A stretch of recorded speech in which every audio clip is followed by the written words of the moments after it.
नमस्कार। बारा जिला के सिमरौनगढ़ में रहल रेडियो बादल 89 मेगाहर्ट्ज तथा इंटरनेट ऑनलाइन के www.radiobaदल.com। ऐसे ही सरलाही जिला के गोड़ैता में रहल धड़कन FM 91.8 मेगाहर्ट्ज तथा इंटरनेट ऑनलाइन के www.धड़कनfm.com। हमर पात्रों साथ नेपाली पात्रों में एक साथ प्रसारण हो रहल बादल खबर में स्वागत करता नहीं हम नूर आलम बादशाह।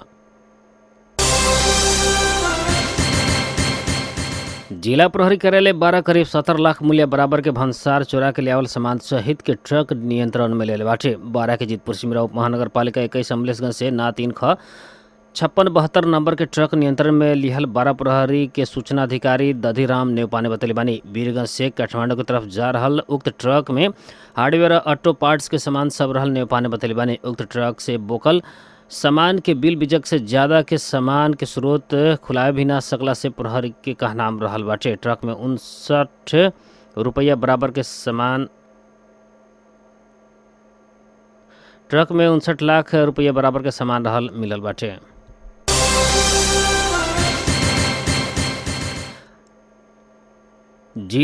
सरलाही जिला के गोड़ैता नगर पालिका 7 रहे वाला इसाफ मंसूर के 2 वर्षीय बेटा मस्तकीम मंसूर के खेले के क्रम में घर के गाड़ी नाला में डूब के मृत्यु भइल प्रहरी जानकारी दिले बाटे। नाला में डूबल बाला के उपचार के खातिर प्रादेशिक अस्पताल मलंगवा में ले गईला में डॉक्टर लोग मृत घोषणा कल प्रहरी जनल बाटे। पोस्टमार्टम बाद सब परिवारजन के बुझावल गईल प्रहरी जानकारी दिले बाटे। रौतहट के युवक के भारत के बिहार में गोली प्रहार करके हत्या भइल बाटे। बिहार के रामगढ़वा में रौतहट सदर मुकाम गौड़ नगर पालिका 9 के 40 वर्षीय दिलीप सिंह के अज्ञात समूह से गोली दाग के हत्या कल गई बाटे। रामगढ़वा में ही रहल Shiv Shakti and rice and flour mill में मुंशी के रूप में कार्यरत सिंह मुजफ्फरपुर से पैसा संकलन करके लौटला बाद मिल के गेट में ही गोली प्रहार करके हत्या कल गई भारतीय प्रहरी जनले बाटे। अत्यंत एकदम नजीक से प्रहार भइल गोली सिंह के छाती में लगला से उनकर घटनास्थल में मृत्यु भइल गौड़ नगर पालिका 9 के वार्डाध्यक्ष अर्जुन सिंह जानकारी दिल बानी। सिंह के साथ में भइल 29 लाख भारतीय रुपया भी लूट के अज्ञात समूह सब फरार भइल भारतीय प्रहरी जनल बाटे। सिंह के गोली प्रहार करे वाला लुटेरा समूह हो सके के अनुमान कइल गेल बाटे।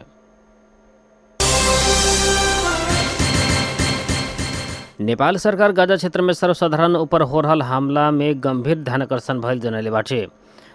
काल परराष्ट्र मंत्रालय से विज्ञप्ति जारी करत काल यह मंगर के गांजा के एक अस्पताल में आक्रमण करके निर्दोष नागरिक के जान लिहल घटना के स्तब्ध बनावल उल्लेख कल गई बाटे। गांजा के एक अस्पताल में निर्दोष नागरिक के हत्या भइल घटना में नेपाल सरकार स्तब्ध भइल बाटे। अस्पताल स्वास्थ्यकर्मी रोगी या सर्वसाधारण ऊपर भइल ई आक्रमण के हमनी निंदा करतानी। साथे शोक संतप्त परिवारजन में हार्दिक संवेदना आ घायल सबके शीघ्र स्वास्थ्य लाभ के कामना भी करतानी का परराष्ट्र मंत्रालय द्वारा जारी विज्ञप्ति में उल्लेख कल गई बाटे। विज्ञप्ति में सर्वसाधारण नागरिक के विरोध के ऐसा आक्रमण के लेके गंभीर रूप में चिंतन भइल जनावल गई बाटे। भारत सरकार चीनी निर्यात में लगावल प्रतिबंध के निरंतरता देवे के निर्णय करे बाटे। इससे पहले अक्टूबर 31 तक के खातिर चीनी के निर्यात ऊपर प्रतिबंध लगावल गईल। भारत सरकार बिहार आज एगो नोटिस जारी करत दोसर सूचना न भइला तक के खातिर प्रतिबंध के निरंतरता देवे के जनैले बाटे। भारतीय वैदेशिक व्यापार निर्देशनालय से सूचना जारी करत विभिन्न किस्म के चीन के निर्यात में लागल प्रतिबंध के निरंतरता देवे के जनावल बाटे। ऐसे ई प्रतिबंध यूरोप और अमेरिका के खातिर लागू न होखे वाला भइल बाटे। बीतल वर्ष से ही कोटा निर्धारण भइल रहे। चीनी निर्यात में भारत से लगावल प्रतिबंध अक्टूबर के अंत संगे खुले के ओकरा बाद नेपाली बाजार के व्यवस्थापन सहज होखे के अनुमान कल गेल रहे। लेकिन भारत निर्यात में प्रतिबंध के निरंतरता देला संगे कठिन होखे के देखल गेल बाटे। तिहारा छठ जैसन पर्व में चीनी के उच्च मांग होखेला। दशई में चीनी के मांग व्यवस्थापन होके न सकला पर समस्या भइल बाटे।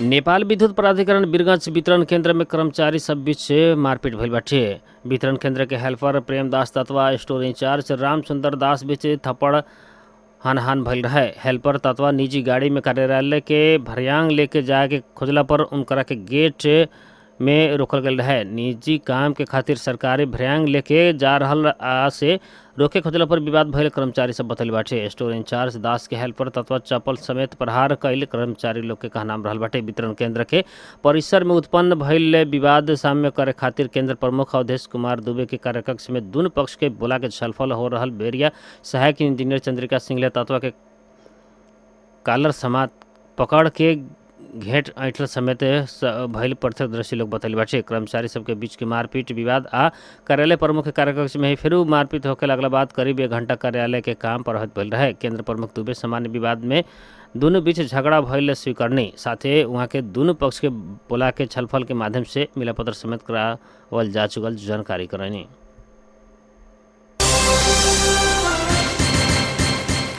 महोत्तरी के गौशाला से दिन दहाड़े वृद्ध दंपति से 6,36,000 रुपया लूटपाट करे वाला एक युवक पकड़ाऊ पड़ल बाटे। पकड़ाऊ पड़े वाला में सरलाही के मलंगवा नगर पालिका 5 भाटसर के 29 वर्षीय रमेश सहनी रहल बानी।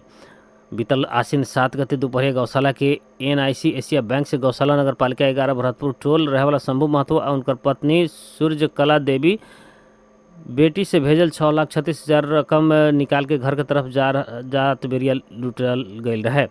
बेटी पुनीता देवी महतो ओखलढोंगा से शंभू महतो के पत्नी सूर्यकला देवी के खाता में 6,36,000 रुपया भेजल रही। दोनों जने निकाल के घर लौट रहल बेरिया दोपहरिया 2 बजे गौशाला के हाई स्कूल नजीक से भारतीय नंबर के मोटरसाइकिल में आयल एक युवक के रकम भइल बैग छीन के फरार भइल है। CCTV फुटेज के आधार में अनुसंधान तथा खोज तलाश कैले पर रमेश सहनी उक्त रकम लूटपाट करके भागल खुलल बाटे। उनका के ये बुध के दोपहरिया इलाका प्रहरी कार्यालय गौशाला के टोली गौशाला नगर पालिका 7 सरलाही हरिपुर नगर पालिका 7 के सीमाना से पकड़ाव कर गल महोत्तरी प्रहरी जानकारी दिले बाटे। उनका ऊपर अनुसंधान हो रहल जिला प्रहरी कार्यालय महोत्तरी जनैले बा।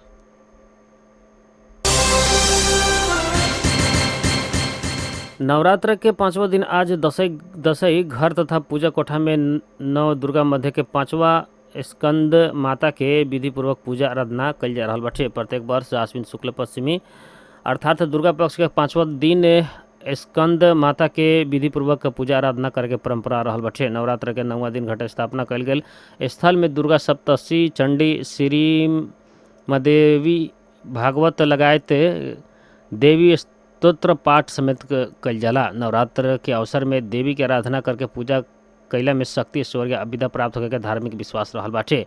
यह आधार में वैदिक सनातन धर्मावलंबी सब प्रत्येक वर्ष आश्विन शुक्ल प्रतिपदा से लेके नवमी तक दुर्गा देवी के विशेष आराधना करेला लोग।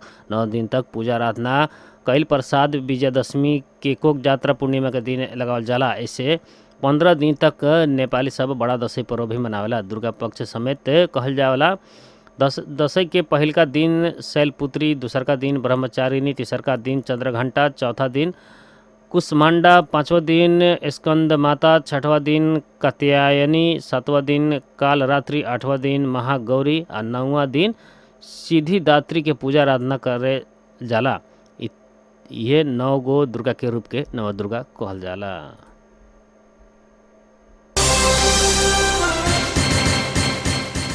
मध्य प्रदेश के सबसे ज़्यादा नगद राशि पुरस्कार के अंतर्राष्ट्रीय फुटबॉल प्रतियोगिता बीरगंज में आयोजना होखेला भइल बाटे। वेटरान सिटी क्लब बीरगंज के आयोजना में कार्तिक 18 गते से प्रथम बीरगंज गोल्ड कप 2080 आयोजना होखे लागल बाटे। प्रतियोगिता बारे काल आयोजित पत्रकार सम्मेलन में क्लब के अध्यक्ष सबिन बसनेत कार्तिक 18 से लेकर कार्तिक 25 गते तक चले वाला प्रतियोगिता में नेपाल भारत के करके 8 टीम भाग लेवे के जानकारी करावल गई बाटे। प्रतियोगिता में Tribhuvan army club, Nepal police club, Sankata club, church boys united Jhapa FC आयोजक बीरगंज वेटरान सिटी क्लब तथा भारत कोलकाता के क्लाइव हाउस डमडम आ दिल्ली के नॉर्थ जोन फुटबॉल टीम भाग ली।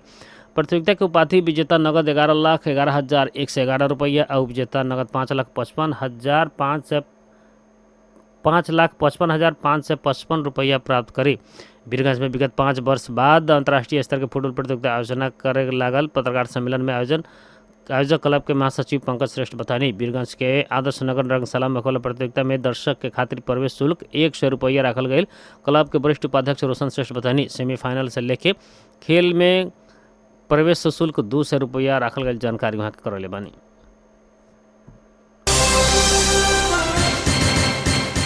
नेपाली क्रिकेट टीम काठमांडू में जारी त्रिकोणीयात्मक T20 सीरीज में लगातार दूसरका जीत निकालले बाटे। दूसरका जीत निकाले के क्रम में नेपाल आज भइल खेल में हांगकांग के 6 विकेट से हरले बाटे। हांगकांग से दियल 95 रन के सामान्य लक्ष्य के नेपाल 13.5 ओवर में 4 विकेट गवा के पूरा कैलक। नेपाल के खातिर विकेट कीपर आसिफ शेख 42, कप्तान रोहित कुमार पौडेल, अभिजीत 25 और गुलशन झा नॉट आउट 14 रन बनानी। कुशल भुर्दल 8, संदीप जोरा 3 और कुशल मल्ल 1 रन में आउट बनी। हांगकांग के एहसान खान 3 और यासीम मुर्तजा 1 विकेट लेनी। इससे पहले मूलपानी क्रिकेट मैदान में टॉस हार के बैटिंग के पलहा मिलल हांगकांग 94 रन में ऑल आउट भइल रहे।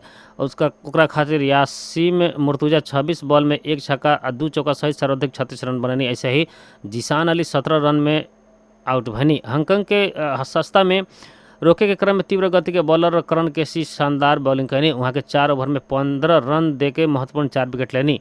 नेपाल सीरीज में लगातार दूसर का जीत के खोजी में बाटे। नेपाल पहल का खेल में बुध के यूए के 7 विकेट से हरैले रहे। सीरीज में नेपाल यूए हांगकांग खेल रहा बाटे। नेपाल तीसर का खेल शनिचर के यूए विरुद्ध खेले के तालिका रहल बाटे। सीरीज के फाइनल खेल 10 कार्तिक में कीर्तिपुर स्थित त्रिभुवन विश्वविद्यालय मैदान में होखे वाला बाटे। बादल खबर में मौसम संबंधी जानकारी रेडियो बादल 89 मेगाहर्ट्ज द्वारा मापन कयल गेल अनुसार सिमरौनगढ़ लगायत आसपास के क्षेत्र के अभी के न्यूनतम तापक्रम 23 डिग्री सेल्सियस रहल बा। ऐसे आज सवेरे 25, दोपहर 30 और रात में 21 डिग्री सेल्सियस तापक्रम रहे का अनुमान कल गेल बाटे। ऐसे आज सवेरे 6:07 में बेर उगल है तो संझिया 6:34 में बेर डूबल बाटे। आज के खातिर बादल खबर इतने 12 जिला के सिमरौनगढ़ में रहल रेडियो बादल 89 मेगाहर्ट्ज तथा इंटरनेट ऑनलाइन के www.radiobadal.com। ऐसे ही सरलाही जिला के गोड़िया में रहल धड़कन FM 91.8 मेगाहर्ट्ज तथा इंटरनेट ऑनलाइन के www.धड़कनfm.com। हमारे पात्रों साथ नेपाली पात्रों में एक साथ प्रसारण हो रहा। बादल खबर से प्राविधिक मित्र रुस्तम सहित हम नूर आलम बादशाह की विदा दी। नमस्कार।